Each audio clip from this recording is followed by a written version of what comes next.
Le doy la bienvenida a Nuestras Voces, un programa del Centro de Derechos Humanos de las Mujeres AC, que es posible gracias al financiamiento de la Unión Europea. Mi nombre es Marcela Zamudio. Le informamos nuestros nuevos horarios de atención en oficina, que son de 9 de la mañana a 1 de la tarde, de lunes a jueves. También le solicitamos acudir con cubrebocas y sin acompañantes. Y si requiere asesoría urgente, por favor comuníquese a los siguientes teléfonos celulares: 614-132-9104 y 614-385-9598. Este jueves 30 de julio se conmemorará el Día Mundial contra la Trata de Personas. Con este motivo, dedicamos el programa de Nuestras Voces para hablar sobre este tema. Está con nosotros Aisa Gay, coordinadora del área de vinculación y educación en la Asociación Civil Mexicana Sin Trata. También tenemos la entrevista a Viviana Caminos, presidenta de la Red Alto al Tráfico y la Trata en Argentina. Finalmente, hablaremos con René López, responsable de investigación en la organización GENDES. Quédese en sintonía de Nuestras Voces. Comenzamos.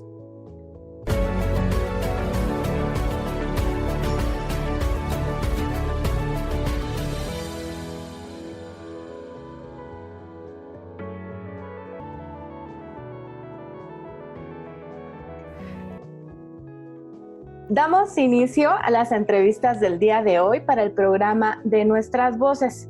Y en este momento ya nos acompaña Aisa Gay, coordinadora del área de vinculación y educación de la organización Sin Trata. Bienvenida, Aisa, ¿cómo estás?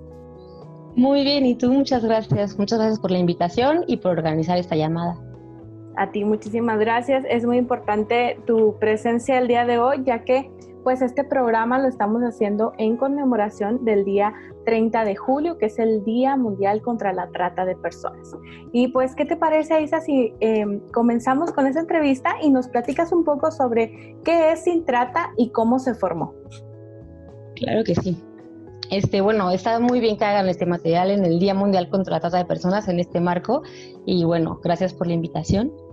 Sin Trata es una asociación civil sin fines de lucro que trabaja contra la trata de personas en México y en la región de Latinoamérica. Es una organización que se formó en el 2012 como asociación civil, pero inició como un movimiento estudiantil en 2011 en la Universidad Iberoamericana de la Ciudad de México y luego pasó a convertirse en una asociación civil. Tenemos 8 años de experiencia en los que nos hemos enfocado muchísimo en en ir a hablar en escuelas con adolescentes y niños, hacer prevención. Hemos participado en el proceso de reintegración de sobrevivientes de explotación sexual, alrededor de 300 sobrevivientes. Hemos también capacitado a miles de ciudadanos clave. Ciudadanos clave para nosotros son las personas que tienen más capacidad, más posibilidad de identificar víctimas. Entonces les brindamos información. Y bueno, también hemos impactado a millones de personas con esas capacitaciones, con esas sensibilizaciones presenciales y de forma digital. Muy bien, Aisa, ¿qué programas o actividades realizan en la actualidad? Nuestro objetivo principal en Sin Trata es visibilizar a las víctimas. Porque lo vamos a ver igual más adelante, pero hablamos de que en el mundo hay más de 40 millones de víctimas de trata de personas y actualmente identificamos solo al 1% de estas víctimas. Entonces creemos muy importante enseñar a ver estas víctimas y también desarrollar instrumentos que nos ayuden a saber dónde pueden estar. Lo que hacemos en Sin Trata son 3 ejes o 4 ejes más o menos. El primero es investigación y análisis de data. Entonces nos reunimos con científicos de datos, con programas para poder analizar la data específica, para poder saber cómo está sucediendo la trata en nuestras ciudades principalmente y en dónde nos tenemos que focalizar para poder tomar acciones posteriormente.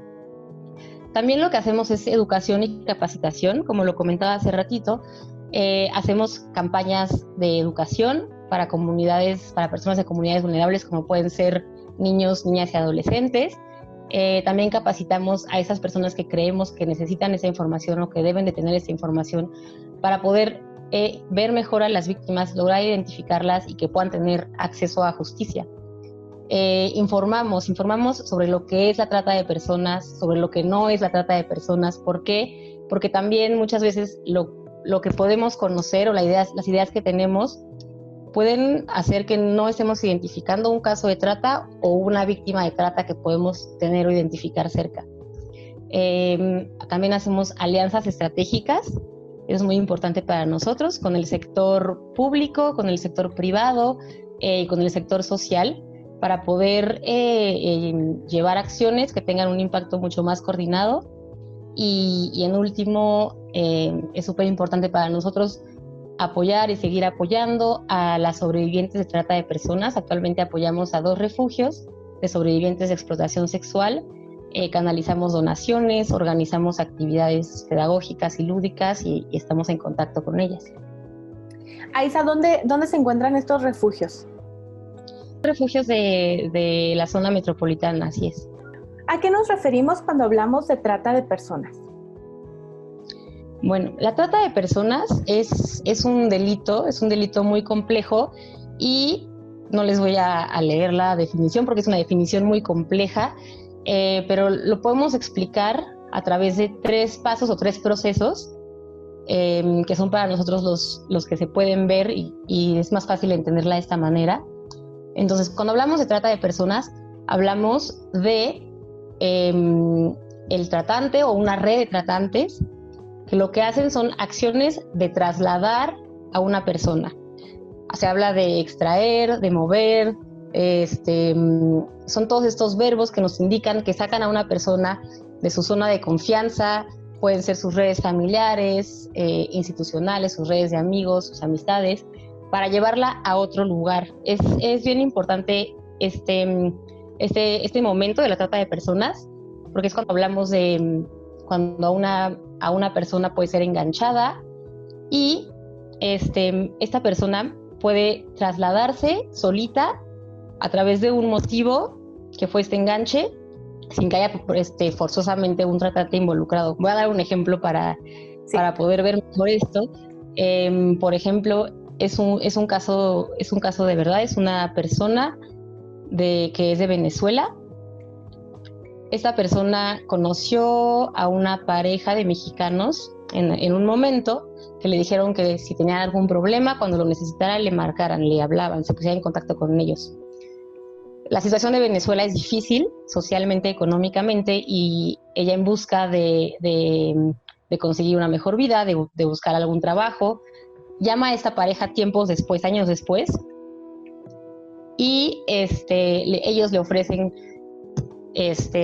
todo súper bonito, como, claro, vente a México, te organizamos todo, te vamos a organizar tus papeles, te vamos a dar las indicaciones precisas de con quién tienes que ir a cada frontera que pases.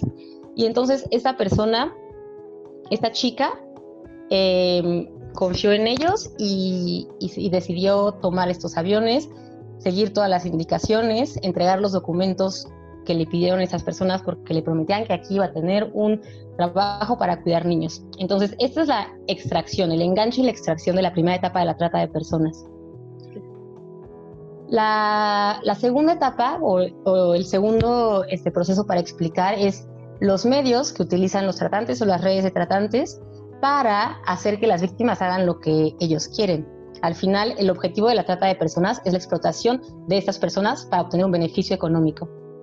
Son todos estos medios relacionados con la coerción o con la violencia, que puede ser física o mental, pero hablamos puede ser desde el rapto, desde el fraude, amenazas, chantajes y también violencia física, para hacer que la persona que es víctima haga lo que el tratante o las redes de tratantes tienen el objetivo de hacer.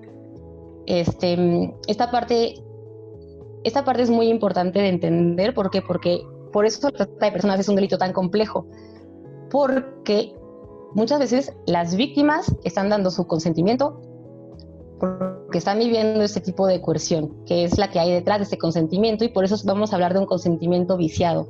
Tal vez esta víctima de trata de personas no se va a considerar como víctima, ¿no? En ese momento, porque tiene toda esta violencia detrás. Y la última, el proceso 3 es el objetivo de la trata de personas que ya mencioné, que es la explotación. Siempre el objetivo de la trata de personas es explotar para obtener un beneficio económico. Hay diferentes tipos de explotación. Puede ser explotación sexual, que es la que más identificamos en el país, en el mundo también. Puede ser explotación laboral, puede ser mendicidad. Hay otros tipos de trata de personas, pero los principales son esos dos, y nosotros en Sin Trata nos enfocamos sobre todo en explotación sexual y en explotación laboral. Muy bien, Aisa. ¿Cómo está México con respecto a este delito? En México es un país de destino, de tránsito y de origen de víctimas de trata de personas. Es decir, es un país de tránsito porque hay muchísimas víctimas que pasan hacia Norteamérica, hacia los países del norte, y que son originarias de Sudamérica o Centroamérica. Es un país de origen. También hay víctimas de aquí, mexicanas, que son explotadas principalmente en Estados Unidos, pero también se encuentran víctimas mexicanas en todos los continentes. En México actualmente se estima que hay más de 341,000 víctimas de trata de personas. Estas son las estimaciones que corresponden a cuando hablamos de 40 millones de víctimas en el mundo. Pero la realidad es que estamos viendo, como dije al principio, solo estamos identificando al 1%, ¿no? Entonces, es muy importante saber, bueno, nosotros tenemos el objetivo muy claro de, lo primero que hay que hacer es ver a estas personas, aprender a ver a estas personas. ¿Cómo puede ser posible que el 80% de las víctimas reportadas hayan pasado por puntos claves de aeropuertos o terminales de autobuses y no las hayamos detectado o no las hayamos visto? En México, 1 de cada 4 víctimas es un niño, niña o adolescente. La mayoría son mujeres. Ay, qué fuertes los datos, ¿no? Son muy fuertes los números. ¿Cómo se puede identificar los casos de trata? Bueno, voy a hablar de indicadores de trata de personas que podemos ver en la ciudad, en el contexto de las ciudades. Antes de responder esta pregunta, también quería hablar un poquito de qué más puede ser la trata. Okay. Identificamos los casos, por ejemplo, en México identificados, la mayoría son de explotación sexual, pero también de estos 40 millones de víctimas de que hablo en el mundo, en promedio 16 millones están en el sector privado, están siendo explotados en el sector privado. ¿Esto qué quiere decir? Los podemos encontrar en campos agrícolas. Por ejemplo, en México hay una alta incidencia en las personas de la comunidad de jornaleros. También los podemos encontrar en el trabajo doméstico, los podemos encontrar en las máquinas, ¿no? Entonces es importante tener esa otra perspectiva, y aunque los datos nos pueden decir por la identificación que hay, que lo que más hay es explotación sexual, también tenemos que saber que cuando hablamos de trata de personas, hablamos también de esta explotación laboral, esos servicios forzados, ¿no? Entonces, hablando en el contexto de las ciudades, ¿cómo podemos identificar? Lo primero y lo más importante que siempre decimos es, nosotros tenemos la capacidad como ciudadanos y ciudadanas de observar. Ahorita les voy a decir qué observar y de reportar. Lo más importante es estar seguro, ¿no? Si intentamos intervenir, podemos poner en riesgo a nosotros, a la víctima también. Entonces, hay que estar en un lugar seguro, y nosotros podemos hacer un reporte anónimo, que no tenemos que estar seguros de que sea un caso de trata, pero podemos tener una sospecha y podemos brindar información muy valiosa. En lo que nos tenemos que fijar, por ejemplo,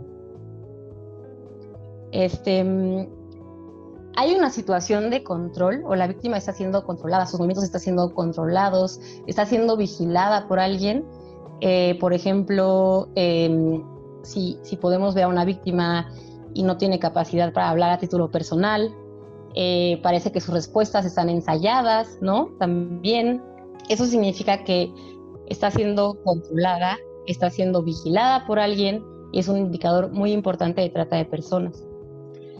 Otra cosa muy importante es que en la explotación siempre hay un beneficio económico y hay intercambios de dinero, y se habla de dinero, de beneficios.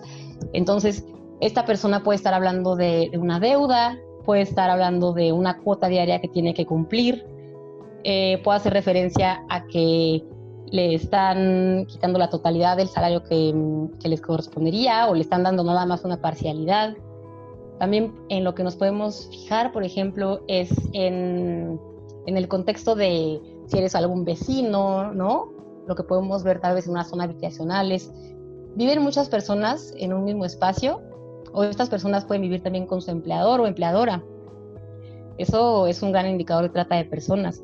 Si esas personas, por ejemplo, tienen características físicas similares, también es un indicador. Y otra cosa que es súper importante tener en mente es cualquier persona menor de 18 años en una condición de trabajo peligroso, de trabajo, de prostitución, hay que reportar en estos casos. ¿Dónde podemos reportar? Nosotros canalizamos todos estos reportes a la Línea Nacional contra la Trata de Personas. El número es el 855-33-000. Lo voy a volver a repetir. Sí. 855-33-000. Y hago de nuevo hincapié en que cualquier información es valiosa. Es un reporte anónimo, es un reporte seguro, es un reporte a la persona que reporta puede darle seguimiento. Y lo que hace la línea ciudadana, que es el Consejo Ciudadano, es recibir toda la información para a su vez ellos hacer una denuncia en el caso de que sea una trata de personas. Entonces, no importa si no estás completamente seguro, no importa si no se trata de un caso de trata, aún así es información muy valiosa que podemos reportar.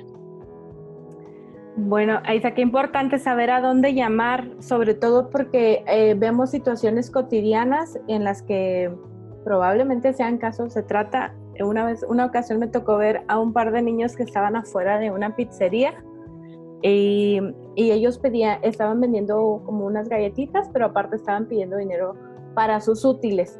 Pero pasaron 20 minutos, un carro los esperaba, se los llevó y a los, 10 minutos llegó nuevamente el mismo carro y bajó a otros 2 niños. Entonces, por ejemplo, es bien importante que sepamos siquiera a quién llamar, ¿no? A quién decirle, está pasando esto en tal cruce, para si alguien lo puede revisar, sin exponer, como tú nos comentabas, ni a las víctimas ni las personas que están denunciando. Y recordando, observando y recordando esta información, que qué bueno que lo mencionaste, o sea, que hay información que podemos anotar o recordar, ¿no? Como en dónde fue, quiénes, cómo eran, cuántos eran, y esa información súper útil. Claro. Aiza, ¿tienen ustedes identificado algunos estados en donde este delito se cometa más que en otros o que haya cifras diferentes? Pues sí. Por ejemplo, más de la mitad de las denuncias que se hacen de trata de personas son de ciertos estados, como por ejemplo Baja California, Chiapas, la Ciudad de México, el Estado de México y Oaxaca. Puede depender de muchas cosas. O sea, la trata de personas está en todas partes. Y también hay otros estados donde se vuelve a resaltar Quintana Roo, por ejemplo, y Guerrero, donde hay una alta incidencia de trata de personas en niños, niñas y adolescentes. Okay. Uh-huh. Y bueno, ¿qué puede hacer la ciudadanía para evitar la trata de personas, Aiza, aparte de hacer estas denuncias? Pues sí, lo más importante creo que son 3 cosas. Reportar, ¿no? Aprender a que nos podemos cuidar entre todos, a que podemos observar cosas, podemos obtener información como estos indicadores que les di, o informarse también, y ayudar a reportar, ayudar a que más víctimas sean identificadas y tengan acceso a justicia. Podemos seguir informándonos y compartiendo la información también. Nosotros, por ejemplo, desarrollamos unos materiales de educación preventiva para niños, niñas y adolescentes. Entonces también es importante saber bien, sin todos estos mitos, qué es la trata de personas, cómo se te puede acercar, ¿no? A través de un enganche, de un anuncio, de una oferta laboral en redes sociales, ¿no? O de una friend request de amistad en Facebook. Entonces es importante que sepamos cómo puede llegar la trata de personas a nosotros, y para que podamos prevenir y estar al tanto. también podemos, otra cosa importante y de la que ya no tuvimos oportunidad de hablar aquí, pero podemos estar enfocados en nuestros consumos, ¿no? Es una acción que podemos hacer que tal vez no es toda la problemática de la trata de personas, pero aún así sí es importante. Cuando les hablaba de estos sectores, del sector privado, donde puede haber personas detrás de muchos de los productos o servicios que consumimos diariamente, podemos estar vigilando estos consumos, podemos ir más allá, intentar saber con estas empresas, estas ofertas, quiénes están produciendo nuestra comida, nuestra ropa, por ejemplo, ¿no? En lo de la ropa es súper importante porque en todo el sector del fast fashion, por ejemplo, se trata de un negocio globalizado y sabemos ahora que, por ejemplo, en Bangladesh hay muchísima explotación laboral y trata de personas relacionada a marcas que conocemos y marcas que compramos. Entonces es estarnos fijando en nuestros consumos, en los que podemos hacerlo poco a poco, pero también es una acción súper importante a llevar a cabo.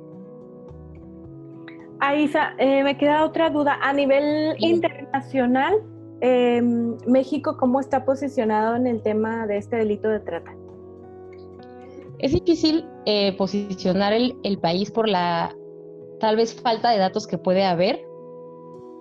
Hay otros países con mucha más incidencia, pero también muchas más estrategias para identificar víctimas y los números pueden variar, pero sabemos que México, para algunos temas, por ejemplo, la pornografía infantil, ¿no? O la explotación sexual de niños, niñas y adolescentes, es el segundo distribuidor y productor de pornografía infantil y es conocido mundialmente como paraíso para la explotación. Entonces, nos posicionamos ahí gravemente con esas personas de esta población vulnerable. Las personas que son víctimas de trata, ¿qué tan conscientes son que están siendo víctimas de un delito?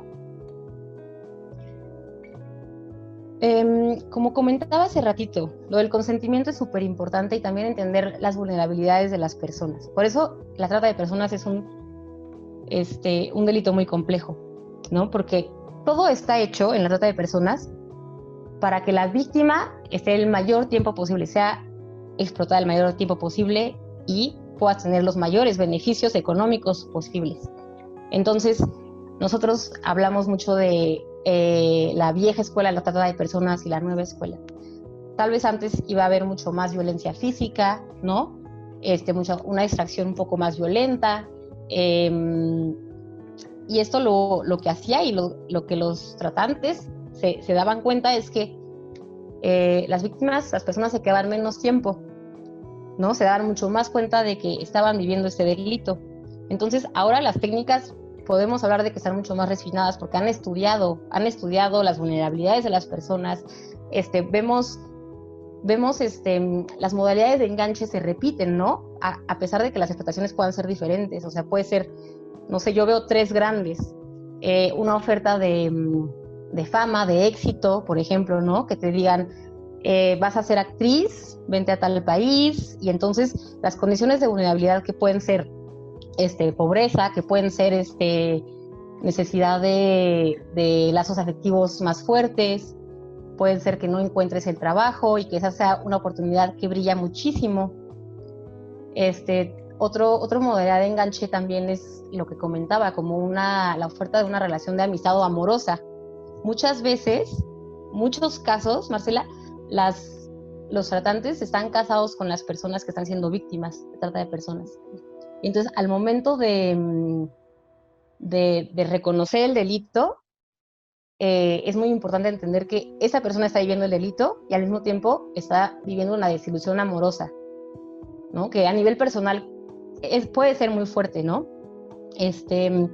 Y también las ofertas laborales y es un gran como foquito que tenemos que tener ahorita en tiempos de pandemia, en tiempos de crisis social y económica. ¿Qué sucede? Las personas somos más vulnerables, ¿no? Tal vez te quedaste sin trabajo y necesitas, estás buscando desesperadamente un trabajo y aparece una oferta increíble, ¿no? Una oferta que lo pone todo muy fácil una oferta que no especifica muy bien cuáles son los requisitos y que es un sueldo muy bueno. Entonces, en esas condiciones de vulnerabilidad, de competencia para encontrar el trabajo, estas cosas, este tipo de ofertas laborales brillan muchísimo. El delito lo sabe, el delito también en estos tiempos de crisis ha pasado a, por ejemplo, hay un dato de que las organizaciones de delincuencia se vieron limitados tal vez en otros negocios ilícitos como las drogas, se vieron limitados en la movilidad y añadieron a sus crímenes la trata de personas. Entonces, y lo que vemos también es un incremento del delito, de las modalidades de enganche y también de explotación en el ciberespacio a través de las redes sociales. Entonces, son todas estas condiciones que es un gran ejemplo la crisis social actual, que pueden llevar a una persona a entrar a la trata de personas. Y también una vulnerabilidad que hay que entender que es muy importante también es la falta de oportunidades. De verdad, o sea, al no tener otra opción para poder llevar las necesidades básicas a la familia o a ti mismo, es una condición de vulnerabilidad para que la víctima se mantenga en esa condición de explotación. Así es, sobre todo como tú lo mencionas, Aisa, en este momento de confinamiento, las personas estamos conectadas a internet la mayoría del día, ¿no? Y entonces aquí podemos encontrar todo este tipo de ofertas que parecen demasiado buenas. Exacto. Y todos somos vulnerables a la trata de personas. Y por ejemplo, pienso muchísimo en los alumnos y las alumnas actualmente que estuvieron en clases virtuales, ¿no? Ellos pasan muchísimo más tiempo en las redes sociales, pasan muchísimo más tiempo conectados. Redes sociales, las que conocemos, pero también los videojuegos como redes sociales, ¿no? Y entonces también están implicados los niños que participan a estos juegos. Creo que es importante hablar de trata de personas, saber cómo nos pueden llegar esas ofertas y es lo que nosotros podemos hacer en esas condiciones de vulnerabilidad que nos impone la pandemia. Muy bien, Aisa. ¿Nos podrías compartir, por favor, sus redes sociales para que las personas puedan seguir su trabajo o ponerse en contacto con ustedes? Sí, claro que sí. Estamos como @sintrata en todas las redes sociales, Twitter, Facebook, Instagram. Nuestro sitio, también estamos ahí, hay información, es sintrata.org. Perfecto. Y pues no sé si quisieras agregar algo más a esta entrevista. Pues agradecerte, Marcela, espero que haya sido claro y pues motivar a todos a aprender más, a escribirnos, a seguirnos, compartimos información.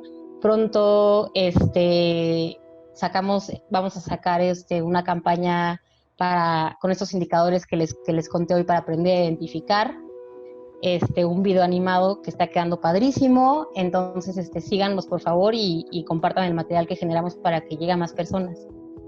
Al contrario, a ti muchísimas gracias, sobre todo porque nos abriste un poco más el panorama de la trata de personas.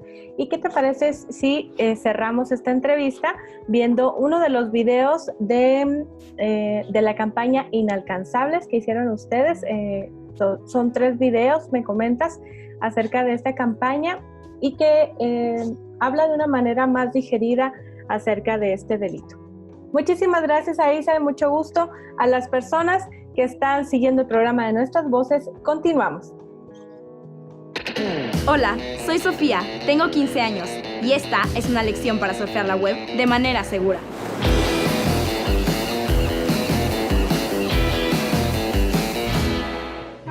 Aunque estoy sola en mi cuarto, estoy acompañada. Me encanta la vida virtual. Santiago Corcuera quiere ser mi amigo. Es de mi edad, tenemos 2 amigos en común, que bueno, en realidad no son tan amigos. Pero tenemos mismos gustos en todo. Casi no publica y lo que pone es medio raro.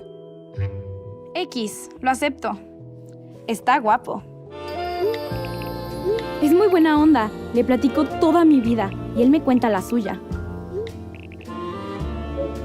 Hemos llegado a un nivel de confianza máximo. Un día me pidió una foto. Sexy foto, obvio. Sin darme cuenta, hago algo que nunca había hecho.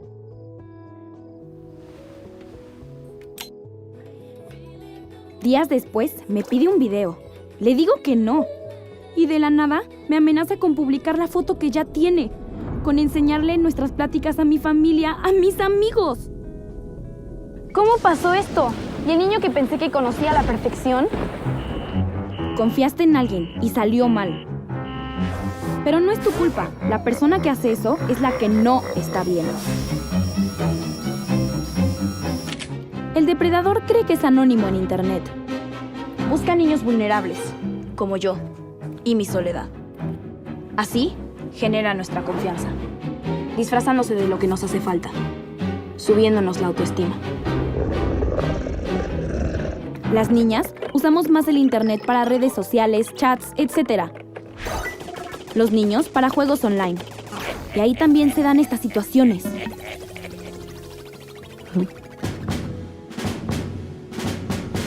¿Creen que exagero? Pero México está en los primeros lugares del mundo con contenidos sexuales de menores por internet. Ahora, quiero que vean algo. Ha pasado 1 minuto desde que envié mi foto comprometedora. En ese minuto, mi foto se descargó 20 veces, se compartió 10 y se subió a un sitio de pornografía infantil. Y yo, ni idea. No dejes que una foto controle tu vida. Pero si ya pasó, habla. Puedes parar la situación. Recuerda que tú mereces la ayuda. Es tu derecho. Es que yo en mi caso, antes muerta que decirle a mis papás. ¡Qué vergüenza! Me matan. Me castigan para siempre. Error. Tienes que contarle a algún adulto en el que confíes que te pueda ayudar. Tus amigos también te van a entender. No se trata de vivir con miedo y nunca hacer nada. Se trata de tener precauciones y estar alerta de cosas extrañas. Pon tu perfil en privado, que solo tus amigos y familia vean tus publicaciones. No compartas información personal como tu ubicación. En pocas palabras, no subas el manual perfecto para descifrar en dónde vives, a dónde vas y con quién. Suena obvio, pero todos lo hacemos. Y en cuanto sientas que tu intuición te grita que algo anda mal, ten cuidado. Si te pasa algo así, guarda todas las pruebas que puedas. El URL, conversaciones, capturas de pantalla, etc. Y apunta esto por siempre. La policía cibernética sí existe y sí funciona. El internet es el mejor invento de esta época. Por eso disfrútalo, pero ve un paso adelante. Sé inalcanzable.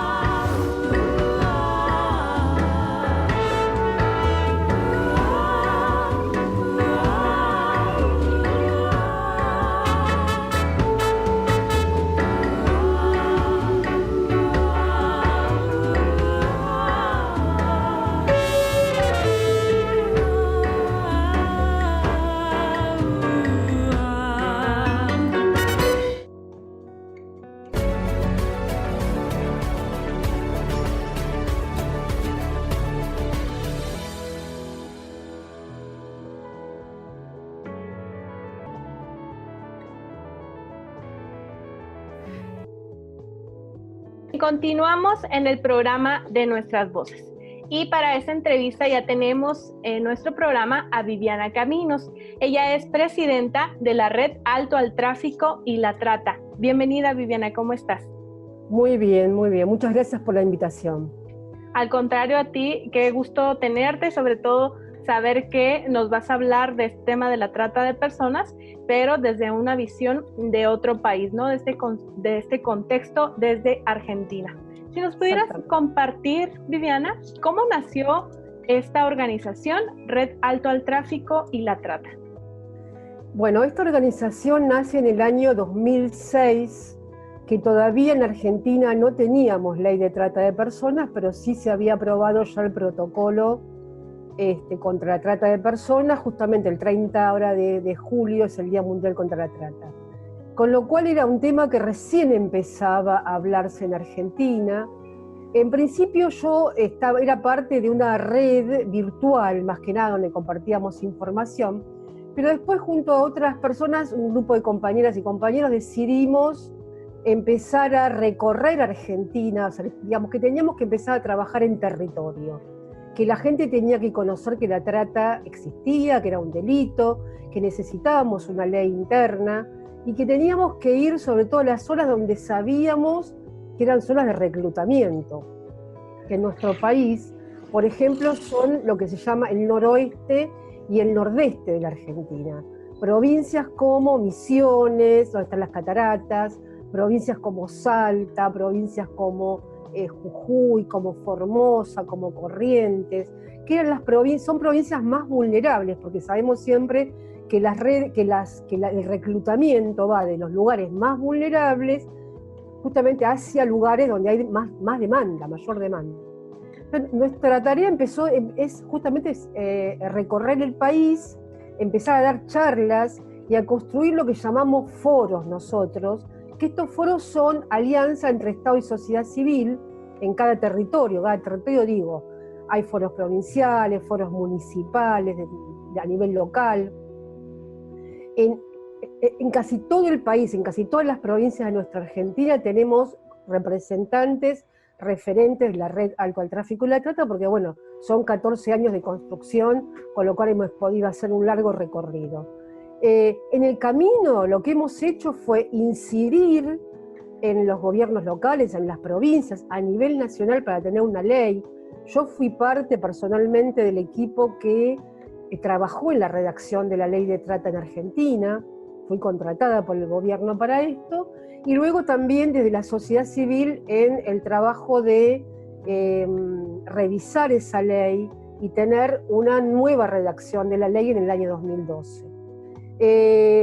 También, por ejemplo, trabajé como red, también en ese momento me contratan como parte de la red, para capacitar el primer programa de rescate a nivel nacional, que en realidad no se llamaba programa de rescate, y luego tuve una función en mi provincia, donde fui directora del programa de rescate a víctimas de trata en la provincia de Buenos Aires. Bueno, tenemos un trabajo inmenso en todo el territorio que incluye desde la prevención, hacemos permanentemente campañas de prevención, visibilización, capacitación en universidades, capacitación a funcionarios del Estado, capacitación a sociedad civil. En este momento estoy haciendo varias capacitaciones en pandemia. Hoy tengo una justamente a las 7 de la tarde, ¿no? Una que estoy haciendo sobre prevención. Trabajamos lo que es el acompañamiento de denuncias y en algunos casos el patrocinio jurídico, porque en la Argentina la verdad que no existe patrocinio jurídico gratuito. Supongo que en pocos países de la región pasa esto, con lo cual tenemos víctimas que necesitan una abogada, y en este caso nosotros tratamos de conseguir que haya alguna abogada, algún abogado que tome el patrocinio jurídico de esa víctima. Luego hacemos la parte de asistencia, ¿no? La asistencia en realidad fue un trabajo muy importante hasta el año 2008. En el 2008, cuando tenemos ley, se empiezan a crear en la Argentina diferentes dispositivos, que luego seguramente capaz que si hay alguna pregunta te voy a contar específicamente qué dispositivos hay. Pero nosotros hacemos asistencia, sobre todo en las provincias, porque ahí no funciona tan bien los recursos del Estado. Yo vivo en Buenos Aires y tengo cerca la capital de la Argentina, donde hay mayor recurso y donde está más presente el Estado respecto al rescate, la asistencia de las víctimas. Con lo cual acá tenemos un centro, nosotros tenemos un centro físico, ¿no? que es de acompañamiento y orientación a víctimas de trata. Digamos, ¿qué es lo que hacemos? Prevención, pero también hacemos articulación con el Estado. O sea, reclamar al Estado cuando hay que asistir a una víctima, conseguirle recursos del Estado que existan en este momento. Bueno, con la pandemia hay un montón de recursos que se han establecido desde el gobierno nacional y las provincias, que también utilizamos para ayudar a las víctimas. Hacemos, como te dije anteriormente, incidencia, hemos hecho propuestas legislativas, ya sea a nivel de comunas, de municipios, a nivel provincial y también a nivel nacional. Bueno, es un trabajo integral, contamos con un equipo técnico central y después todas las personas que trabajan con nosotros en las provincias. ¿Cuál es el mayor reto que tienen ustedes como parte de esta red al trabajar con este tema tan sensible?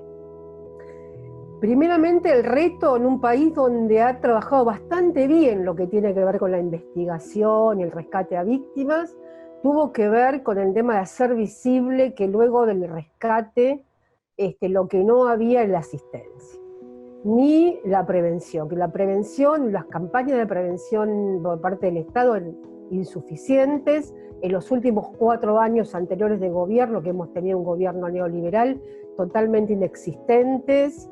En esa etapa bajó, por ejemplo, un 80% el número de rescates, o sea, una barbaridad la poca cantidad de rescates que hubo en la etapa del gobierno neoliberal de Macri en nuestro país. Y ahora, bueno, justamente cuando había posibilidad de poder reactivar todo eso, apareció la pandemia, y hoy está todo enfocado más a la cuestión de la salud, a la cuestión económica, que a la cuestión de detectar víctimas, que es todo un problema. Nosotros vamos a hacer unas jornadas el 30 y el 31 de julio, donde hay una especialista de México que va a participar, María Antonia Chávez, de Guadalajara, que justamente vamos a hablar de esta cuestión que nos preocupa mucho, que es un desafío realmente, que es qué está pasando actualmente con las víctimas de trata, qué va a pasar a futuro con las víctimas de trata en un mundo más empobrecido, en un mundo con más desocupación,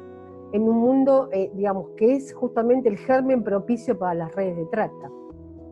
Las redes de trata se nutren de los y las vulnerables.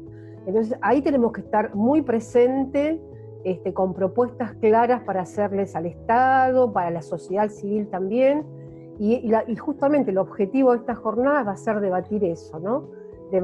Debatir cómo estamos, cómo pensamos que vamos a estar en la pospandemia y qué propuestas tenemos para hacerle al Estado y a la sociedad civil. Así es, va a ser un gran reto, ¿no? Sobre todo ver que pueden aumentar las víctimas a consecuencia de este confinamiento y de la pandemia que estamos atravesando todos, y bueno, todas las personas. Viviana, ¿cómo es el proceso para poder rescatar a una víctima de trata? Bueno, en la Argentina nosotros tenemos desde el año 2008 una ley, la 26.364, modificada en el año 2012, que digamos, a partir de esa ley se crearon un montón de dispositivos. Uno es, en el Ministerio Público Fiscal, una Procuraduría especializada en trata de personas, la Protex. Tenemos un programa nacional de rescate con una línea gratuita, que es la 145, en la cual cualquier persona puede hacer una denuncia en forma anónima. Por eso hacemos mucha prevención con respecto a la línea, porque sabemos que no son las víctimas muchas veces quienes denuncian, sino la sociedad o alguien que conozca la temática, a veces alguien de salud, que a lo mejor recibe en un hospital, en un centro de salud, a una posible víctima, por algunos indicadores puede estar presumiendo que puede ser víctima. A veces de servicios de niñez recibimos también esas denuncias, ¿no? Bueno, esta denuncia ingresa o a una fiscalía común. Nosotros en Buenos Aires tenemos no solamente fiscalías federales, porque es un delito federal en Argentina, sino que se crearon, por ejemplo, en Argentina y en algunas otras provincias, las fiscalías de delitos conexos a la trata, que para mí es mucho mejor porque esa denuncia tal vez si ingresa por esa fiscalía como presunción de explotación antes que trata, se investiga, y si es trata, va directamente a la justicia federal. Ahora, si no es trata y es explotación, que en la Argentina es un delito, en el 2012 se modifica la ley en este sentido. Nos diferenciamos del protocolo de Palermo, de la definición del protocolo de Palermo, porque creemos que en nuestros países de América Latina, así como los países africanos o los países asiáticos, son países donde se reclutan personas, no donde se explota mayormente personas. Las personas explotadas en el mundo son nuestras mujeres, nuestros niños, nuestros varones. son quienes van en busca de trabajo, por ejemplo, y terminan siendo víctimas de trata. Entonces creíamos que tenía que ser diferente. Entonces, en la Argentina, la trata se consuma aún con el consentimiento de la víctima. O sea, el consentimiento es irrelevante para configurar el delito.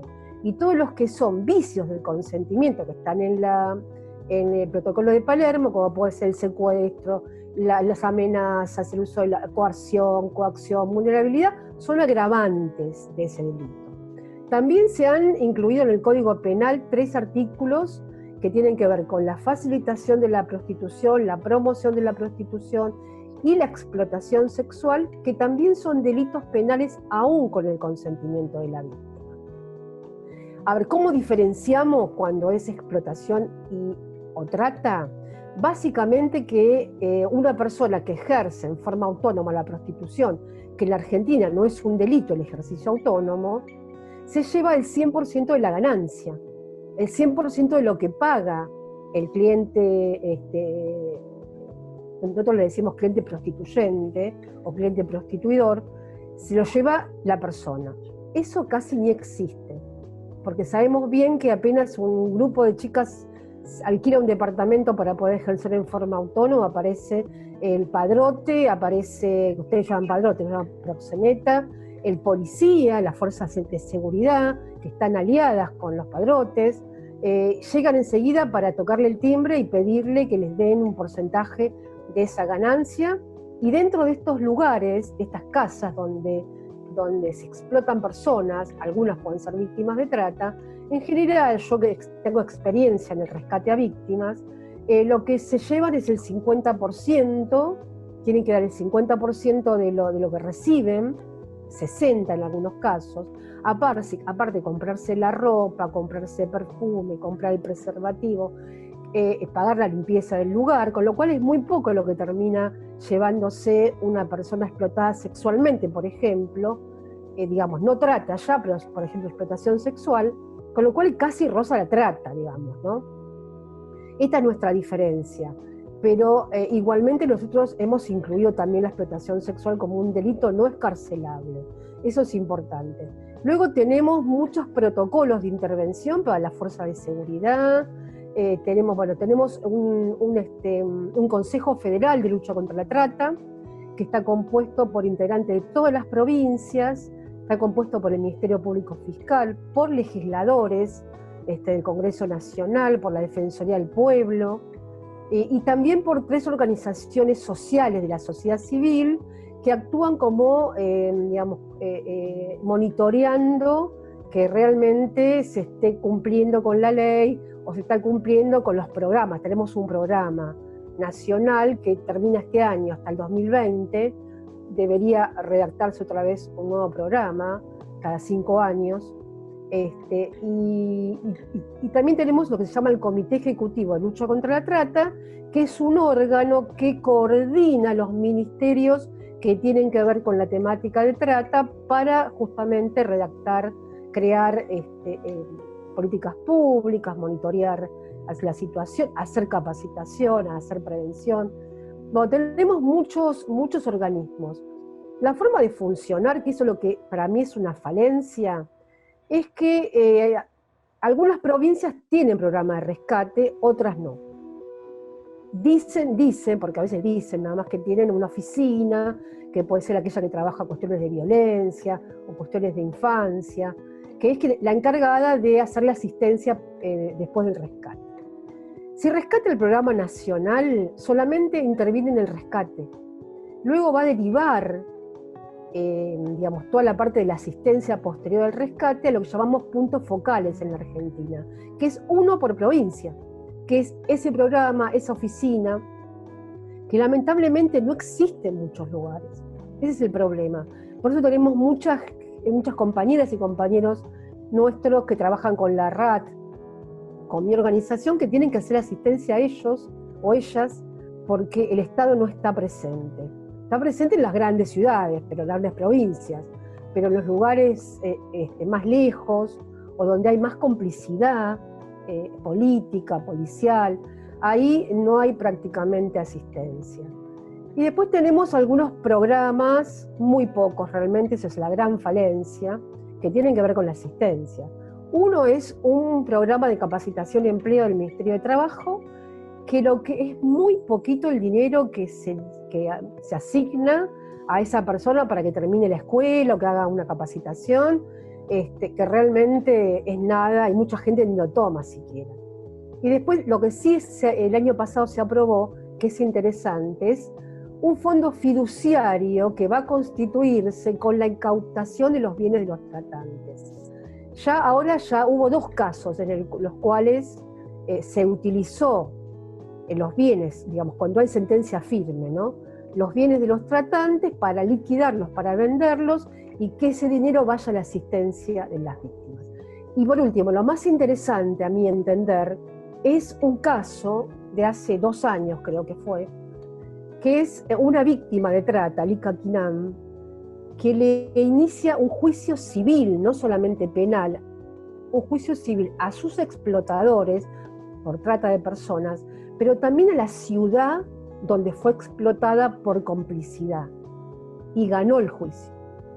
A Lika le ganó el juicio a la ciudad de Ushuaia y le ganó el juicio a los proxenetas del Sheikh, se llamaba el lugar en donde ella estaba siendo explotada, víctima de trata. Justo esta duda me saltaba, Viviana. ¿Qué tan difícil es llevar a un tratante ante las leyes? ¿Y cuál es la pena más larga que se ha expedido en contra de un tratante? Creo que la pena más grande fue alrededor de 15 años, que es la pena máxima, ¿no? En la Argentina. En la Argentina, por ejemplo, es de 4 a 8 años, es un delito no escarcelable, pero recordemos que la trata no es la explotación, la trata es todo lo anterior. En la Argentina le agregamos la palabra ofrecimiento, que no está en el protocolo, porque también ofrecen los padres, también ofrece un médico de la zona, un cura de la zona, ¿no? Siempre es ofrecimiento, reclutamiento, traslado, recepción y acogida, siempre y cuando la intención sea explotar, ¿no? La explotación es algo fundamental para determinar si hay trata o no. Ahora, si la trata se consumó, que lamentablemente es el 80% de los casos, porque el Estado interviene cuando ya pasó todo, las rescata. Pero lo que yo siempre digo es ¿por qué no hay intervención en el momento del reclutamiento, en el momento del traslado? Muy poco en esta etapa, con lo cual el daño ya se produjo. Ahí tenemos una pena de 5 a 12 años. Y después tenés que sumarle otras cosas que puede haber, armas, drogas, bueno, todo lo que pueda aparecer. Y lo máximo es cuando hay menores de edad, que ahí puede llegar a 15 años de prisión, ¿no? Yo no recuerdo la máxima, creo que llegó a esa 15, no sé si hubo un caso con 20 años, que fue uno de los casos más terribles, donde aparte hubo, digamos, una casi muerte de la víctima. También el tema laboral, porque recordemos que en el tema laboral, yo siempre digo que las mujeres víctimas de explotación laboral lo pasan mucho peor que los varones víctimas de explotación laboral. Yo, por ejemplo, aquí en Argentina lo que tenemos es el trabajo en el campo, que son básicamente granjas frutihortícolas, donde hay mucha población boliviana, peruana, de Colombia, pero mayormente de Perú, Bolivia y algunos de Paraguay, y del norte de nuestro país, ¿no? Pero el 80% son extranjeros. Tenemos talleres textiles, donde hay mucha población boliviana, que ni siquiera se dan cuenta que están siendo víctimas de explotación, porque también hay que decir una cosa, que el dueño del taller también está siendo explotado, digamos, por la gran marca. Ellos trabajan para una marca. Esa marca que luego vende un jean, por ejemplo, a un precio 10 veces mayor o 20 veces mayor a lo que le paga al dueño del taller textil, que a su vez explota a sus trabajadores, haciéndolos trabajar de 7 de la mañana a 7 de la tarde, por ejemplo, sin poder salir prácticamente, la comida se la dan ellos, o sea, no pueden elegir la comida, viven en el mismo lugar en condiciones insalubres, con chicos que no van a la escuela, sin acceso a la salud. Bueno, eso sucede Pero también quienes no van presos, ahí está el tema, son las grandes marcas. Una mujer una vez me dijo, dueña de un taller textil, que estaba siendo procesada. Me dice, ¿sabe qué pasa? Que a mí, yo por ejemplo, si le pido a la marca que me aumente aunque sea un 10% para poder aumentarle a mis trabajadores, la respuesta es no, si no te gusta, no trabajas más conmigo porque tengo 100 talleres más donde puedo hacer la prenda. 100 talleres de esclavos, ¿no? Bueno, esta es una situación real y lamentablemente quienes no terminan siendo procesados a veces son los que están arriba. Los cómplices que tienen que ver con el poder político, con el poder judicial, las grandes marcas, los grandes dueños de los campos que para no ir presos hacen un parcelamiento y las arriendan a bolivianos. Ellos son los que deberían también estar presos, pero claro, por la ley no terminan siendo procesados. No los alcanza a estas personas, ¿no? A las más poderosas. Viviana, nos comentabas anteriormente que las extracciones de niñas, niños y mujeres mayormente se dan en los países latinoamericanos. ¿Ustedes tienen algún registro de que estas extracciones hacia qué países se las llevan? ¿O dónde tienen más registro de esto? Yo te puedo decir de Argentina. Argentina recibe, porque es un gran país que recibe personas para ser explotadas. Pocas argentinas son explotadas en el exterior, te voy a decir hacia dónde van, pero en general somos un país de destino. Okay. Bueno, básicamente en el tema sexual de Paraguay, muchísimas personas de Paraguay, niñas, adolescentes, adultas, de República Dominicana, todo el sur de nuestro país está lleno de lugares donde hay dominicanas, República Dominicana, algunas colombianas, algunas brasileras. Esto es básicamente la mayoría. Después hay algunas, pero la mayoría son de dos países, de Paraguay y de República Dominicana, y en menor medida colombianas, brasileñas. En el tema laboral, como te dije anteriormente, Bolivia, mucho Bolivia, Perú, Paraguay, China y Colombia. Esto es. Y las argentinas que hemos detectado hacia el exterior, básicamente a España y a Estados Unidos. Yo tengo una anécdota donde yo vivía antes, se había mudado abajo, al departamento de abajo, una argentina que venía ahí seguramente donde vos vivís, el límite entre Estados Unidos y México. Acá en Argentina, en el año 2001, hubo una gran crisis económica. Y ella me dice que viaja en esa oportunidad, la invitan a trabajar en esta zona casi fronteriza con Estados Unidos. Yo cuando le pregunto de qué trabajaba, me dice table dance. Me dice, bailo arriba de las mesas. Yo sé que en México, eso me lo vas a decir vos, los table dance son prostíbulos, son lugares para ejercer la prostitución. Bueno, o sea, ella vino, yo intuí que era reclutadora, que había venido como reclutadora, porque del año 2001 hasta el año que yo me acuerdo, que yo creo que era el 2005, en 4 años, imposible que hubiera juntado tanto dinero como para comprarse un departamento caro, abajo de donde yo vivía. Y luego ella capaz que me contaba, me decía, voy a hacer un viaje a la frontera con Paraguay, que son las cataratas. Pero yo, todo bien ahí, vas a ver las cataratas. Ahora venía con chicas que se hicieron amigas y que había venido. O sea que yo intuía que ahí era una red, ¿no es cierto? Y después tenemos un gran personaje que es Raúl Martins, que es el padre, que es un padre de una persona que se llama Lorena Martins, que lo denunció como el jefe de una red de trata entre México y Argentina, ¿no? Él llevaba personas a México y también las explotaba acá. Ella tuvo que escaparse a España porque su padre la estaba amenazando, ¿no? Pero bueno, ahora creo que logramos la extradición de Raúl Martins. No sé si ya habrá llegado a la Argentina, pero hay un libro de una mexicana en Esclavas del Edén, no me acuerdo, Lidia Cacho, que habla sobre Raúl Martins. Bueno, las víctimas Por ejemplo, Marita Verón, que es un caso emblemático en Argentina, se supone que fue llevada a España. España es como que es la puerta de entrada hacia toda Europa para la trata y después Estados Unidos. Algunas a Chile también, pero bueno, más que nada esos dos lugares. Después de que una de las víctimas es rescatada, ¿en cuánto tiempo le toma recuperar su vida, Viviana? Volver a estabilizarse. Yo doy clases sobre el tema de intervención psicosocial. Ahora estoy dando un curso que se llama Intervención Psicosocial y Legal a Víctimas de Trata, porque bueno, mi experiencia de tantos años de rescatar y asistir a víctimas me hace ser, digamos, esa palabra que nosotros decimos que es el fin de la asistencia, que es la recuperación de un proyecto de vida nuevo, casi no se produce. Porque para eso necesitamos muchos recursos del Estado. Las víctimas necesitan tener trabajo, necesitan una vivienda, porque necesitan tener dónde vivir esas personas.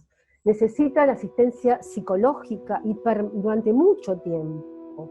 Porque tenemos víctimas que, bueno, por la droga, por el alcoholismo, por ejemplo, algunas llegan al grado de de tener una psicosis, de tener un grado muy alto de adicción a las drogas. Tenemos una víctima que hoy está con prisión perpetua que estamos defendiendo en Ushuaia, fue víctima de trata, pero las secuelas de la trata en ella, que es ser adicta, ser alcohólica, estar vinculada con una persona violenta, su expareja era un tipo violento, que había sido su cliente en principio y después su explotador, no logró ella poder despegar, ella termina, no sabemos si matándolo, porque no se sabe qué pasó esa noche, donde la policía fue 2 veces porque él la atacaba, ella dice que no fue, pero no sabemos bien todavía, le vamos a creer a Claudia que ella dice que no lo mató, o que por lo menos no recuerda haberlo matado porque estaba con drogas, con alcohol, pero seguramente fue en defensa propia, y sin embargo con esta justicia machista que tenemos en todos nuestros países, fue condenada a cadena perpetua. Y nosotros estamos en este momento en la instancia de casación, de tratar de ver si podemos intervenir antes que tengamos que recurrir a la Corte Suprema, ¿no? Pero bueno, son muchas las secuelas, y entonces es muy difícil la recuperación. Uno intenta, porque tiene que ver en principio con, siempre yo cuando enseño digo, para poder asistir a una víctima tenemos que cambiar todo nuestro paradigma.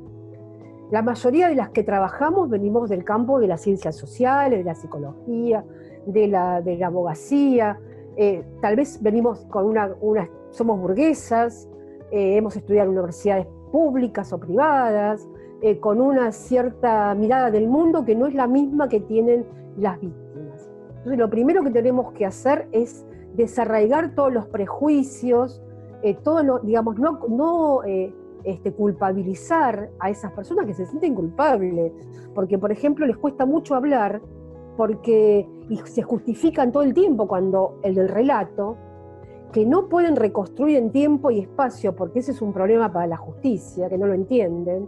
Las víctimas sufren estrés postraumático, y el estrés postraumático, el encierro, no saber si es de día, si es de noche, o sea, lo que hace es generar lagunas mentales, y a veces en una entrevista que están haciendo la justicia, un interrogatorio, y que te está pidiendo que cuentes y que digas esto, la víctima, para poder contestar lo que le está pidiendo el juez, lo que le está pidiendo el fiscal, lo que hace es rellenar esos huecos con fantasías o con escenas de otros momentos. Entonces la justicia dice que miente, ¿no? Dicen que miente sin entender exactamente todos los efectos psicológicos, estrés postraumático, síndrome de indefensión adquirida, disociación del yo, ¿no es cierto? Por ejemplo, identificación con el victimario, que hace que al principio no crean que son víctimas. Alica decía, cuando me rescataron yo dije, yo soy víctima, y tuvo que pasar un tiempo hasta que ella pudiera entender, y parte de la asistencia, buena parte de la asistencia tiene que ver con eso, que la persona víctima pueda recuperar quién era antes de la trata, quién fue, la niña que fue, la hija que fue, la hermana que fue, la novia, la mujer que fue, digamos, aquella que fue antes de todo lo que le pasó. Poder reconocerse como víctima, que es importantísimo, y después de reconocerse como víctima empieza la etapa de poder sanar y convertirse en sobreviviente. Y eso lleva mucho tiempo. Es un tema muy fuerte y como tú lo dices, Viviana, pues son vidas que tienen que trabajar continuamente en recuperar sus propias identidades para volver, ¿no? Y salir de esto. Tenemos historias lindas también, ¿no? De víctimas que se han recuperado, no todo es feo. Hay historias que la verdad cuando terminaba esa historia y nosotros aplaudíamos, nos sentíamos re felices de que poder haber recuperado o por lo menos intentado que esa persona pudiese volver a construir su proyecto de vida. Y a veces el fracaso también te hace sentir mal, pero bueno, tampoco depende de uno, no solamente, dependen también de que los estados también aporten los recursos para que estas personas puedan recuperar su vida. Y sobre todo la inversión en la prevención, en buscar la prevención es fundamental. Que caigan menos o que no caigan estas mujeres, niñas y adolescentes en estos delitos, que no sean víctimas. Viviana, ¿algo más que nos quisieras compartir sobre este tema? Y bueno, también si nos quieres, por favor, invitar a las jornadas internacionales, es decir, a través de qué redes sociales las personas podemos seguir las jornadas. Bueno, fundamentalmente esta palabra mágica que vos dijiste, que es prevención. Pedirle a la sociedad civil, pedirle a los medios de comunicación que aunque estemos en pandemia, no dejen de indagar, de sacar estas temáticas en los medios de comunicación, porque hoy está invisible. Ustedes van a hacer yo hice una investigación de los países y de las noticias que salen sobre trata, es muy poco lo que se está hablando del tema, y digamos que no dejen de visibilizar, que la sociedad siga denunciando. Aunque estemos en pandemia, siempre hay posibilidad de aprender, conocer cómo detectar, cómo operan estas redes de trata, porque si sabemos cómo operan, tenemos información y podemos ayudar. Entonces, lo primero más, la prevención importante tiene que ver con la información, con el conocimiento, con tener apoyos a nivel de la comunidad, a nivel comunitario, porque a nivel comunitario es muy, muy importante esa vecina, esa persona de una organización social, esa periodista que conoce del tema y que puede hacer una gran ayuda, por ejemplo, denunciando. Nosotros en la Argentina, en esta línea, yo siempre digo, no tengan miedo de denunciar, porque si no, ustedes, digamos, y nunca lo hagan a nivel local, ¿no? Vayan a la línea 145 o a nuestra organización, que nosotros podemos, sin decir quién fue la persona que dio esa información. Hace poco una chica que está acusada, tiene un proceso por supuesta tratante, ella dice que no es así, que bueno, me habló, pero me dijo, yo te puedo dar información, bienvenida, me dice, pero tengo miedo. No importa, le digo, vos andá a un ciber, estos ciber donde armá un correo, con ese correo nos mandás un correo a nosotros, con toda la información, y nosotros le vamos a hacer la derivación al Ministerio Público Fiscal nuestro, que trabaja muy bien. Eso quiero decir, trabaja muy bien la justicia federal. En esto tenemos la garantía de que no hay complicidad, por eso siempre pedimos que la denuncia no sea a nivel local, que sea a nivel federal, porque es un delito federal. Y tenemos una división de la Policía Federal también, que justamente actúa sin tener contacto con los cómplices, ¿no? Que es la policía local. Siempre la policía local, la fuerza de seguridad local, en todos los casos que yo donde intervienen allanamientos, estaba involucrada la policía. Entonces, si bien no toda la policía es mala, porque hay mucha gente dentro de la policía buena, pero también adentro están los que son cómplices. Claro. Bueno, gracias por la entrevista y bueno, te cuento de las jornadas. Sí. Estas jornadas van a ser 30 y 31 de julio. Tuve que ser 2 días porque son 8 países que van a participar, con 10 panelistas, 2 de Argentina. Está auspiciada por ONU Mujeres, está auspiciada por varias universidades. Quienes se inscriban y quienes participen van a recibir un certificado avalado por una universidad de Argentina. Y aparte también tenemos, por ejemplo, el Observa la Trata, que en este momento lo preside María Antonia de México, el Observa la Trata, CECASEM de Bolivia. Bueno, hay un montón que auspician aparte, ¿no? Y participan personas de Estados Unidos, de México, de Colombia, de Perú, de Bolivia, de Chile, de Uruguay, de Argentina, y no sé si me quedó algún otro por ahí. Bueno, pero va a ser muy interesante porque va a ser un debate y con propuestas. La idea es que salgamos de ahí con propuestas para la pospandemia y que la próxima jornada que hagamos sea una jornada con los gobiernos, donde invitemos a aquellos que están en el tema trata en los respectivos gobiernos que participaron en estas jornadas a escucharnos acerca de las propuestas que tenemos para hacer. Así que bueno, les invito a participar, y si también los que no puedan inscribirse, está el canal de YouTube de la Universidad del Este, en la parte de eventos. Cualquiera va, Universidad del Este de Argentina, ¿no? Eventos, y ahí puede mirar las jornadas. Hace las 3 de la tarde de Argentina, que sería las 12 del mediodía de México. Muy bien. Entonces, habría que seguir a las jornadas internacionales de las jornadas. Se llama así, Jornadas Internacionales Trata, vulnerabilidad, pospandemia, vulnerabilidad y letalidad.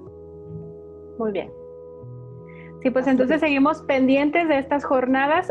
Te agradezco, Viviana, toda la información que nos compartiste, el panorama de la trata de personas en Argentina, cómo está la vinculación también con México y pues los trabajos que se están haciendo aún pese a pandemia, que se tiene que seguir trabajando en defender todavía los derechos de estas víctimas y en el rescate y la prevención. Bueno, gracias a vos también por la invitación a esta charla. Que después quiero la grabación, porque esta charla me va a servir a mí también para hacer prevención. Porque he dicho muchas cosas acá en poquito tiempo, así que sirve para hacer prevención también en mi país. Así es, muchísimas gracias, Viviana, mucho gusto en conocerte, y a las personas que están siguiendo el programa le pedimos que continúen. Terminaremos con una entrevista más en este programa dedicada al Día Mundial contra la Trata de Personas. Ya volvemos.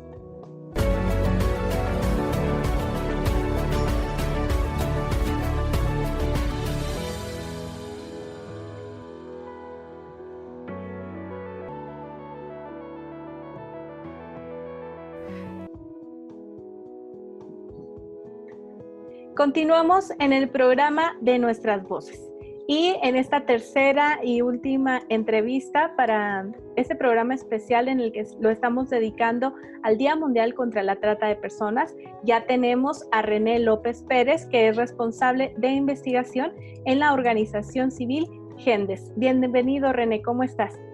Muchas gracias. Bien, todo bien. Un gusto estar con ustedes. Al contrario, muchas gracias por estar aquí. Nos gustaría que empezáramos platicando qué es GENDES y cómo nació. Bueno, GENDES es una organización de la sociedad civil, significa Género y Desarrollo, y nació con la idea de trabajar violencia masculina en el ámbito del hogar. Nosotros tenemos un modelo que se aplica desde el 95 más o menos.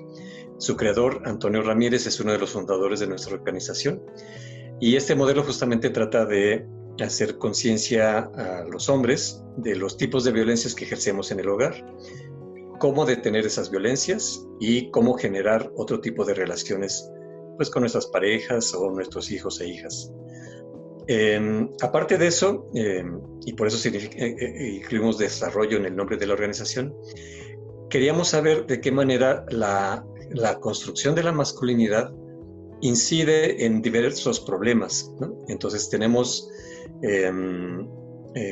talleres, conferencias y todo eso donde vamos dando a conocer ese tipo de relaciones, ¿no?, entre la masculinidad y diferentes fenómenos, justamente como la trata de personas, pero también prevención del delito, prevención de la violencia en el noviazgo, prevención de embarazo en adolescencia, etcétera, etcétera. Muchos temas con los que se relaciona la masculinidad. Entonces, damos conferencias y talleres sobre eso. También tenemos un área de investigación, otro sobre incidencia en política pública. Tratamos de que lo que estudiamos, analizamos, se pueda traducir en políticas de gobierno, y también un elemento de comunicación para dar a conocer, pues, qué significa esto de las masculinidades, el trabajo que hacemos y por qué es importante hablar sobre estos temas. Muy bien. ¿Ustedes qué actividades o qué programas son los que más trabajan? Hacemos mucho tallereo a organizaciones sociales, también mucho a gobierno de nivel federal, también estatal, menos el municipal, pero también lo hemos llegado a hacer, y a empresas privadas también. Eso es lo que más hacemos, aparte del modelo donde tenemos sesiones 4 veces a la semana y donde van hombres que quieren renunciar a su violencia. Muy bien. Y bueno, en el tema de trata de personas, René, ¿ustedes cómo tratan este tema? Bueno, lo tratamos desde el punto de vista de las masculinidades, justamente. Es decir, hicimos una investigación en el 2012, si mal no recuerdo, y justamente para ver de qué manera se relacionaba toda esta cuestión de la trata de personas con la construcción de la masculinidad. Nosotros entendemos que la masculinidad es estas ideas sociales de cómo debemos ser los hombres, ¿no? Y en función de esas ideas los hombres nos comportamos sin saber siquiera que son ideas. Creemos que así deben comportarse todos los hombres, ¿no? Pero entonces lo que encontramos en esta investigación es que en algunas zonas, por ejemplo en el sur de Tlaxcala, donde hay estas comunidades que se dedican a tratar a mujeres, no había una distinción entre lo que esos hombres pensaban y lo que otros hombres de esas mismas comunidades piensan. Es decir, quienes se dedican a la trata de personas no son gente que vino de otro planeta, ¿no? O sea, responde a una cultura machista donde se ve a las mujeres como mercancía y como objeto de uso, sexual. Entonces, veíamos que efectivamente la masculinidad estaba muy relacionada con por qué alguien se puede dedicar a tratar a mujeres y explotarlas con fines sexuales. Después hicimos otra investigación porque algo que queda claro es que no es solamente el problema de que haya tratantes, el problema es que hay hombres que demandan ese tipo de servicios y ese tipo de consumos. Y entonces investigamos qué es lo que motivaba a los hombres a demandar cualquier modalidad de explotación sexual. Y aunque hay muchos elementos que pueden estar en juego, uno de ellos tenía que ver con la construcción de la sexualidad masculina, donde está muy centrada en la parte genital, donde está muy centrada en el placer propio del hombre, y donde normalmente las necesidades o lo que necesitan, lo que desearían las mujeres, pues simplemente queda ausente, ¿no? Porque los hombres ni lo toman en cuenta. Entonces veíamos que justamente un motor para este crecimiento de la explotación sexual, de la trata con fines de explotación sexual, era justamente la construcción de la sexualidad masculina, ¿no? Y desde ahí entonces pues se podrían generar algunos elementos para prevenir ese tipo de demanda. Entonces, a partir de eso, de hecho, hicimos un taller donde justamente se cuestionan ese tipo de aprendizajes para que los hombres nos demos cuenta del daño que estamos haciendo a las mujeres, incluso si no consumimos trata de personas, mujeres que son tratadas, o sea, en nuestras mismas relaciones con nuestras parejas sentimentales, pues estos elementos de la masculinidad machista están presentes y eso genera pues insatisfacción por parte de ellas y como una relación incompleta, ¿no? Okay. Entiendo que, bueno, habrá personas que se dedican a la trata y que esas personas conviven con tienen mujeres cercanas a su vida, pero encuentran estas diferencias entre las mujeres que son parte de su familia y las mujeres que utilizan para tratar con ellas, ¿no? Para cometer este delito. ¿Cómo funciona, cómo está construido ese pensamiento como para hacer esta diferencia entre los derechos de una y los derechos de la otra? Bueno, eso lo analizó bastante bien un compañero que se llama Oscar Montiel, que justamente viene de esa zona de Tlaxcala y entonces pudo como investigar cómo funciona este tipo de mecanismos. Pero podemos ver incluso en términos generales que para los hombres hay dos tipos de mujeres, ¿no? Mi mujer, que va a ser mi esposa, ¿no? Que es una mujer casi virginal, pura, etcétera, que no tiene pensamientos pecaminosos siquiera, y que va a ser la madre de mis hijos, ¿no?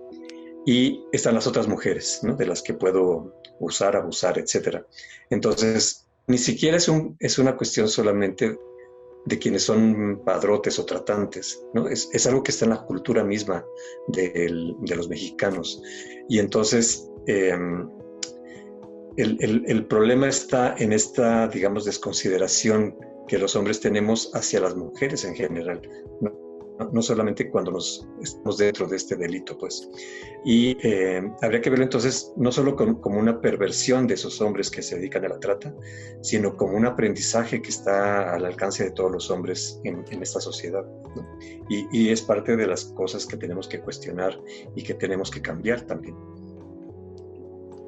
¿Cómo se estructuraría una educación en la que las masculinidades ayudaran a generar un ambiente más igualitario, ¿no? A que ellos no, a que las masculinidades no fomenten esta agresión o estas violencias?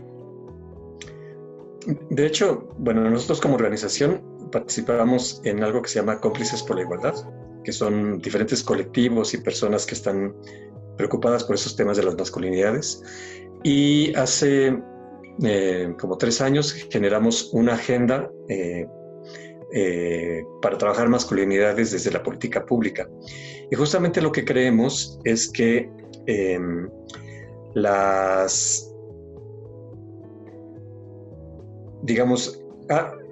hay muchos programas que están dirigidos hacia las mujeres para que ellas se den cuenta de esta construcción de género que las coloca permanentemente en desventaja. Y eso está bien que siga así, tiene que continuar en mayor medida aún. Pero lo que creemos en nosotros también es que los hombres también deben darse cuenta de esas construcciones de género que están colocando en una situación de vulneración de derechos a mujeres, a niños, niñas, a personas de la diversidad sexual, etcétera, etcétera, ¿no?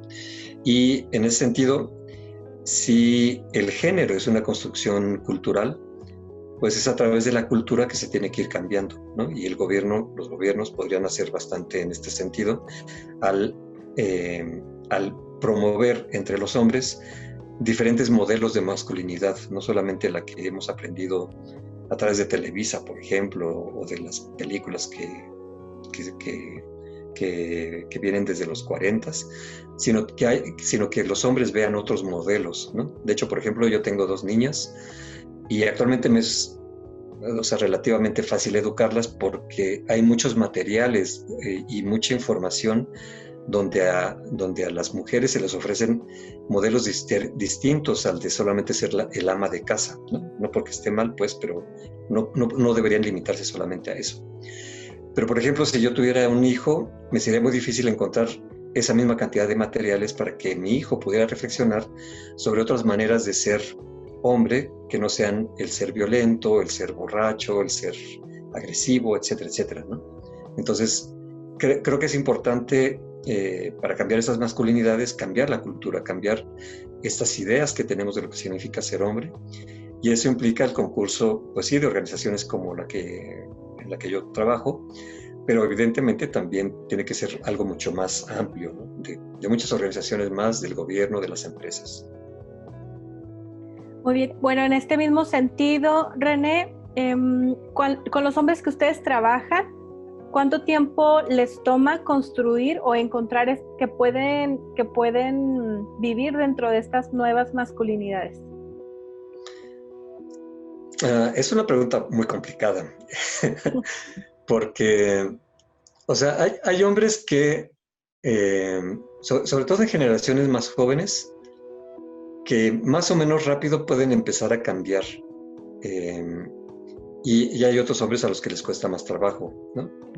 Digamos, por ejemplo, los que llegan a grupo normalmente están entre los 30 y 40 años. Es la edad en que esos hombres que están ejerciendo violencia en el hogar, algo pasa en su vida que entran en crisis o se genera un momento de crisis porque la mujer los va a abandonar o ya los abandonó o ya los denunció o lo que sea. Y es la etapa en que llegan al modelo. Pero pueden llegar también de otra manera, ¿no? A través de conferencias, de talleres, etc. Y habría que ser como muy precisos en esta cuestión del cambio. Por ejemplo, cuando nosotros decimos que hay un cambio es porque los hombres, por ejemplo, que acuden al modelo, dejan de agredir físicamente. Pero hay otras violencias que permanecen, por ejemplo, la violencia emocional. Bueno, esa es la que tarda más en desaparecer, ¿no? Ahora, entonces habría que ser muy, muy cautos cuando uno piensa en el cambio. Porque cambio en relación a qué, ¿no? A lo mejor si yo estoy en 100 y reduzco a 90, pues efectivamente hay un cambio. Pero yo quisiera llegar a 0, ¿no? Que ya no hubiera ningún tipo de violencia masculina hacia las mujeres. Pero ese proceso es más largo. Entonces, lo que sí te puedo decir es que hay cambios que pueden ser perceptibles. Y sin embargo, seguramente esos cambios nos van a parecer insuficientes frente a la magnitud del problema, ¿no? Entonces, en ese sentido creo que es importante que haya como diferentes medios por los cuales los hombres aprendamos que la manera como nos estamos relacionando con las mujeres tiene que modificarse más rápidamente, ¿no? Y para eso es importante que haya pues sí, programas específicos dirigidos a los hombres para que tomemos conciencia de esos daños que estamos generando. Ustedes han incidido de manera directa, volviendo al tema de la trata de personas, con hombres que hayan estado involucrados en la explotación o en la trata de mujeres. En tratantes no. Más bien en hombres que reconocen haber sido consumidores de explotación sexual y que se dan cuenta que lo que estaban haciendo no era adecuado, ¿no?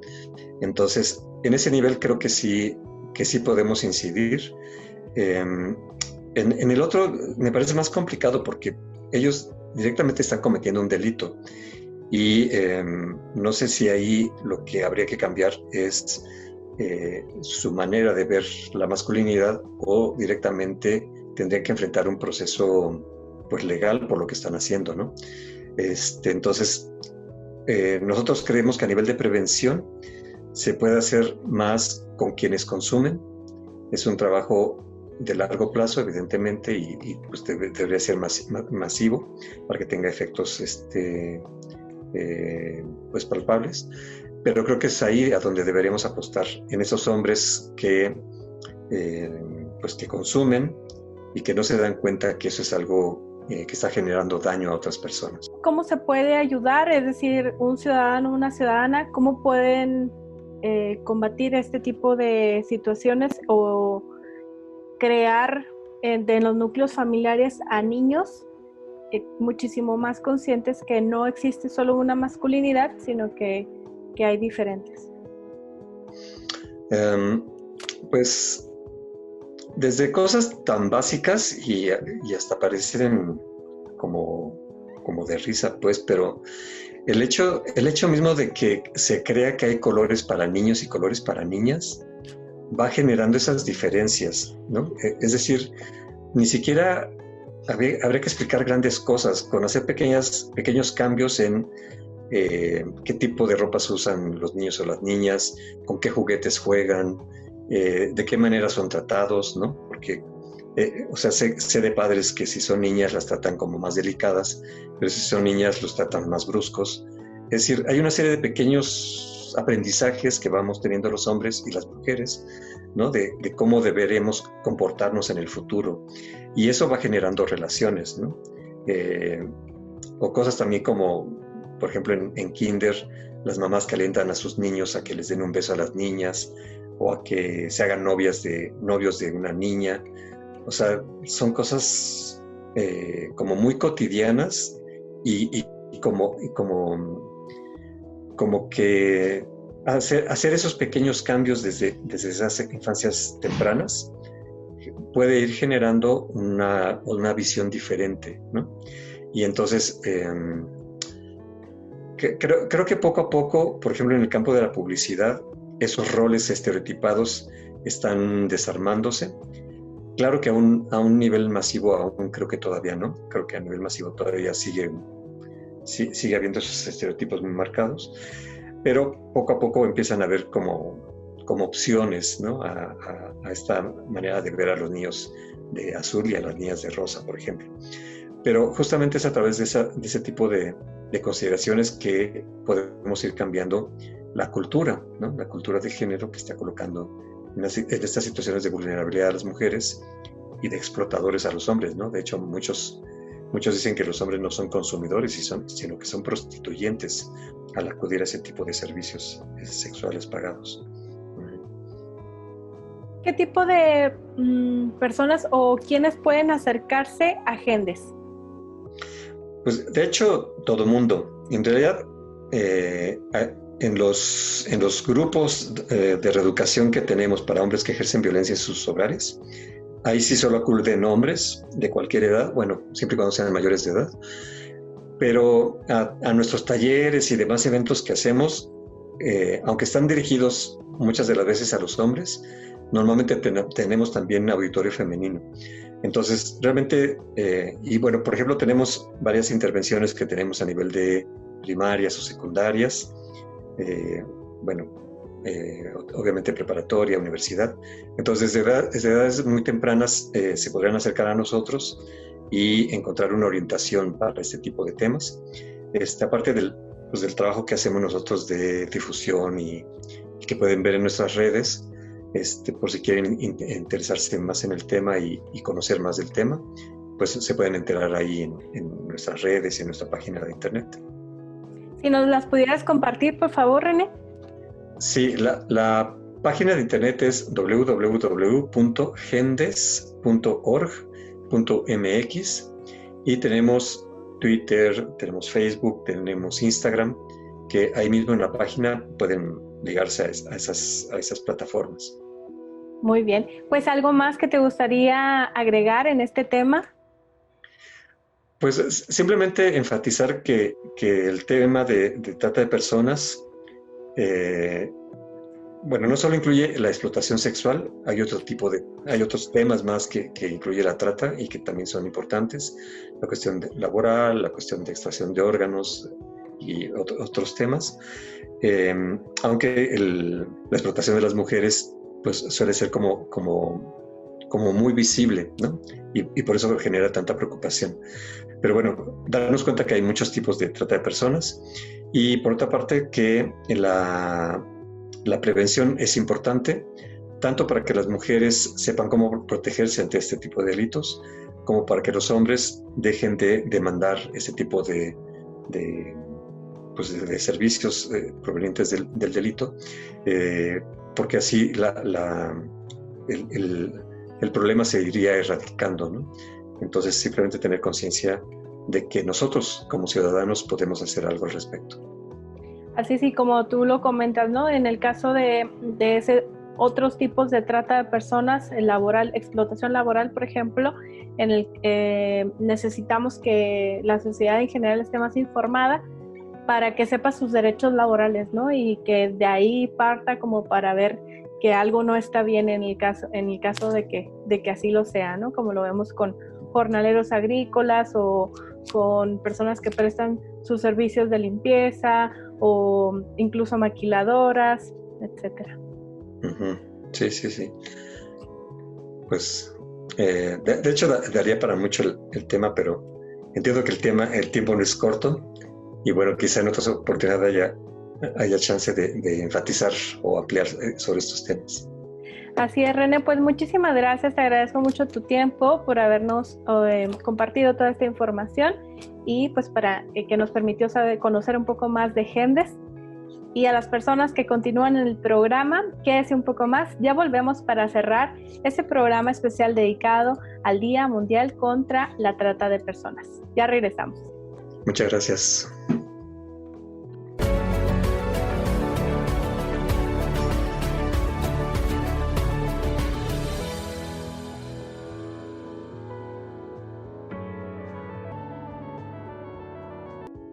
Así concluimos esta emisión de Nuestras Voces, en donde abordamos el tema de la trata de personas, en el marco del 30 de julio, Día Mundial contra la Trata de Personas.